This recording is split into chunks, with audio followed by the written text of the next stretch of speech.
I'm Shane Kelville, and I'm going to get into why there are errors on credit reports. First, let's touch base on the two industries that are responsible for the data itself. That's going to be the credit bureaus or the credit reporting agencies, and then the data furnishers. Data furnishers are going to be your creditors, collectors, lenders. They actually supply the information to the credit bureaus, and the credit bureau's job is to collect that information and store that information. They then sell that information back to the data furnishers or people who are looking to grant your credit. The data furnishers use eOscar, which is an electronic online solution for complete and accurate reporting. The acronym sounds great. Unfortunately, it's not 100% true.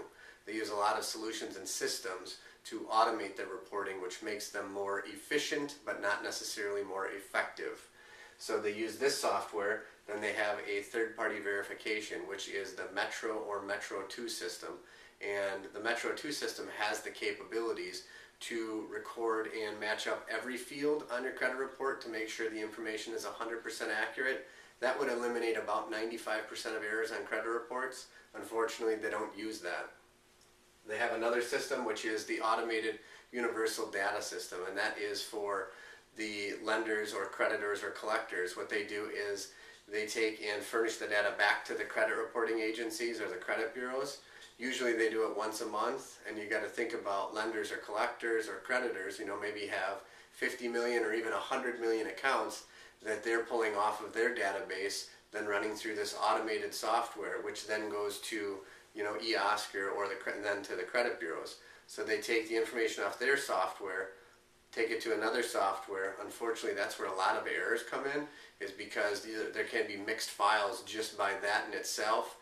Let's say that your name is Mike Jones, and there's another Mike Jones who has gone through a rough divorce, and unfortunately his home went into foreclosure, and the bank is reporting that, but your name is both Mike Jones, maybe 6 of your social security numbers match.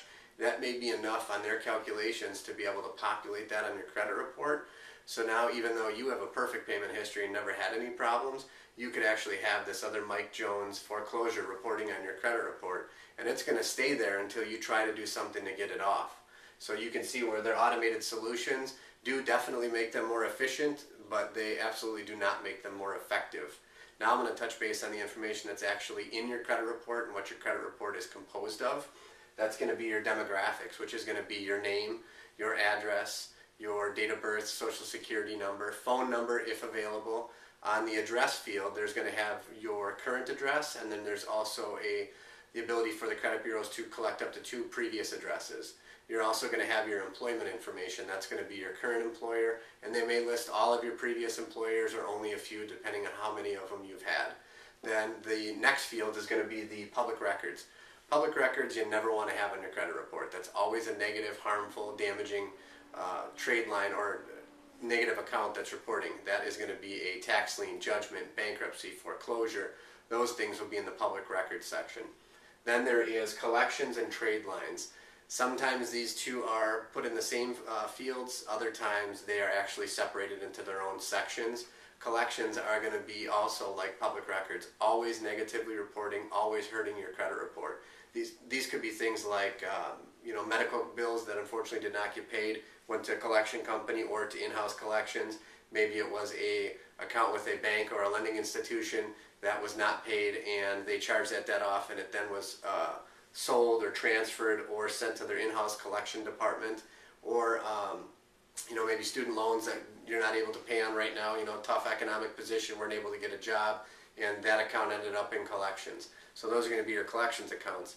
And then you have actual trade lines, which are going to be your the accounts that are reporting from the lending institution or creditors, so mortgages, auto loans, personal loans, things like that, credit cards. And what that's going to have on there is those are going to have the creditor's name. It's going to have the date that the account was open. It should have a current date, or if the account is closed, the date that the account was closed or date of last activity. It should have your credit limit if it's a credit card. Unfortunately, sometimes they just use the high balance, which is the most amount that you've charged on that card. And then you should also have the balance for the account. Then you're also going to have your payment history and the amount of credit that they did grant you. You can see with all that information, compiled with their automated solutions to make them more efficient and not more effective. Not reporting all of the information does not need to match to report. So you can see out of the hundreds of millions of people that are using the credit bureaus or have information stored with the credit bureaus or with lending institutions or creditors, you can see how it's easily mixed up, and that's how we're going to get a lot of errors on our credit reports. The last thing is going to be inquiries. These, your creditors or lending institutions are going to pull your credit, or sometimes collectors, to be able to try and find you for collectors, and creditors or lenders are going to use this information to deem if they're going to grant you credit. But they pull your credit, which they request from the credit bureaus, but themselves or other data furnishers actually populate that information. So you can see that if they did accidentally report you late, you may have just fallen into hard times with your car. Maybe your car was in a bad position, and you got your Mike Jones, your name being Mike Jones, got mixed up with another Mike Jones who got that foreclosure on his credit report. So maybe that took your credit score down 150 points. Maybe you were a 700 credit score. Now you're just a 550.